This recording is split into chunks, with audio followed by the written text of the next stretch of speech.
এবারে আমরা শিখব কিভাবে ইংরেজিতে সংক্ষেপে উত্তর দিতে হয়।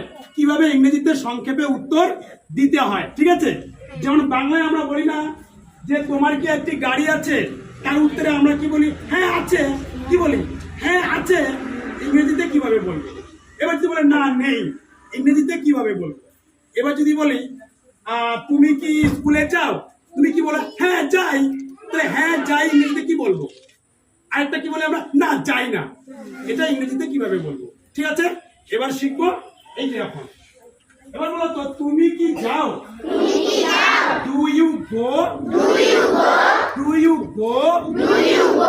হ্যাঁ আমি যাই।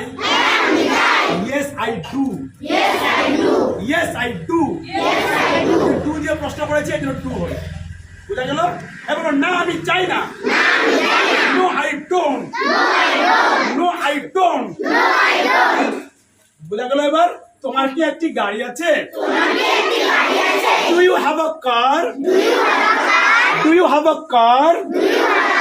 কি দিয়ে প্রশ্ন করেছি? ডু দিয়ে। তাহলে যখন বলবে হ্যাঁ আছে, বলবে আই ডু। আর যখন বলবে নেই, নো আই ডোন্ট। ক্লিয়ার? বলো, তোমার কি একটি গাড়ি আছে? Do you have a car? হ্যাঁ আছে।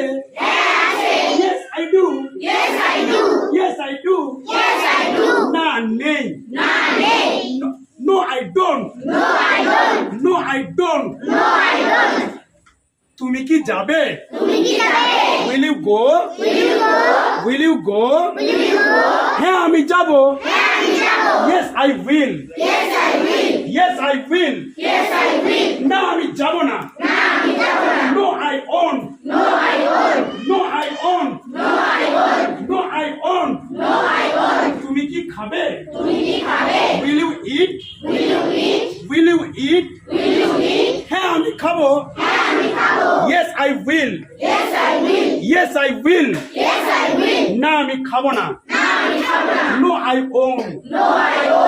তুমি কি খেয়েছিলে? জোরে বলতে পারো না? তুমি কি খেয়েছিলে?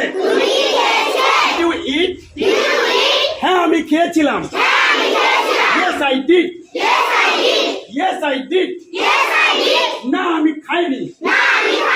No I didn't. No I didn't. তুমি কি গিয়েছো? Have you gone? Have you gone? হ্যাঁ আমি গিয়েছি। Yes I have. Yes I have. না আমি যাইনি। No I haven't. No I haven't. তোমার কি জ্বর? Do you have a fever? Do you have a fever? হ্যাঁ আমার জ্বর। Yes I do. Yes I do. না আমার জ্বর নেই। No I don't. No I don't. তুমি কি ভালো আছো? Are you fine? Are you fine? হ্যাঁ আমি ভালো আছি। Yes I am. Yes I am. না আমি ভালো নেই। No I am not.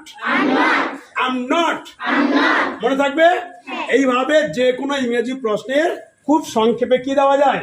উত্তর দেওয়া যায়। ধরো কেউ তোমাকে জিজ্ঞেস করলো, do you go to school? তুমি কি স্কুলে যাও? আমরা কি বলি? Yes I go to school. হ্যাঁ আমি স্কুলে যাই। কিন্তু বাস্তবে কি এরকম করে বলি? যদি বলে তুমি কি স্কুলে যাও, তুমি কি বলো? হ্যাঁ যাই। বলো কিনা? হ্যাঁ যাই। তখন বলতে ইয়েস আই ডু। মনে থাকবে? এবার বলবে না যাই না, কি বলবে? No I don't. মনে থাকবে? মানে যে অক্সিলারি ভার্ব দিয়ে প্রশ্ন করা হবে, সেই অক্সিলারি ভার্ব দিয়ে কি দিতে হবে? উত্তর দিতে হবে। ডু দিয়ে প্রশ্ন করলে তাহলে ইয়েস যখন বলবে, বলবে কি? I do. আর যখন বলবে না, বলবে নো আই ডোন্ট। উইল দিয়ে যদি প্রশ্ন করে, যদি হ্যাঁ বলতে চাও, ইয়েস আই উইল। আর যদি না বলতে চাও, উইলের সঙ্গে নট যোগ করে কি বলবে? No I won't. মনে থাকবে? হ্যাভ দিয়ে যদি প্রশ্ন করে, তাহলে কি বলবে? হ্যাঁ বললে ইয়েস আই হ্যাভ। আর যদি বলো না, তো কি বলতো? No I haven't. মনে থাকবে কিনা বলো? আর দিয়ে যদি প্রশ্ন করে, আর দিয়ে, যেমন যদি বলে are you going to school, তুমি কি স্কুলে যাচ্ছ, তাহলে আই এর সঙ্গে আর বসে না আই এর সঙ্গে এম বসে? এম এম ইজ আর, তিনজন বন্ধু আর দিয়ে প্রশ্ন করেছে, তাহলে আমি আমার এম দিয়ে উত্তর দিব, যেহেতু আই এর সঙ্গে এম বসে। Are you going to school, কি বলে হ্যাঁ আমি যাই, ইয়েস আই এম। বলি একবার, তুমি কি স্কুলে যাচ্ছ? Are you going to school, হ্যাঁ আমি যাচ্ছি, yes I am, yes I am, না আমি যাচ্ছি না, I am not, no I am not. বোঝা গেল? এইভাবে আমরা ইংরেজি যে কোনো প্রশ্নের খুব সংক্ষেপে উত্তর দিতে পারবো। উত্তরটা হবে খুব পলাইট হবে, ঠিক আছে? আর যদি বলে নো, কি বলে নো, ইয়েস, শুনতে কেমন লাগে না? Do you go to school, তুই বলা ইয়েস, তবু হবে ইয়েস। কিন্তু এটার থেকে আরো ভালো কোনটা? Do you go to school, yes I do, yes বলবো ডু বলতে পারবো তো, ইয়েস আই ডু। আর যাই না হলে কি বলবেন? No I don't. নিয়মটা কি? যে অক্সিলারি ভার্ব দিয়ে প্রশ্ন করা হবে সেই অক্সিলারি ভার্ব দিয়েই কি দিতে হবে? উত্তর দিতে হবে। এখানে মেইন ভার্ব আসবে না। কি আসবে না? মেইন ভার্ব আসবে না। ডু দিয়ে প্রশ্ন করলে ডু দিয়ে উত্তর, হ্যাভ দিয়ে প্রশ্ন করলে হ্যাভ দিয়ে উত্তর, মনে থাকবে। উইল দিয়ে প্রশ্ন করলে উইল দিয়ে উত্তর, ডিড দিয়ে প্রশ্ন করলে ডিড দিয়ে উত্তর, এম ইজ আর দিয়ে প্রশ্ন করলে এম ইজ আর দিয়েই কি দিতে হবে? উত্তর দিতে হবে। Do you understand? Do you understand? Yes, sir.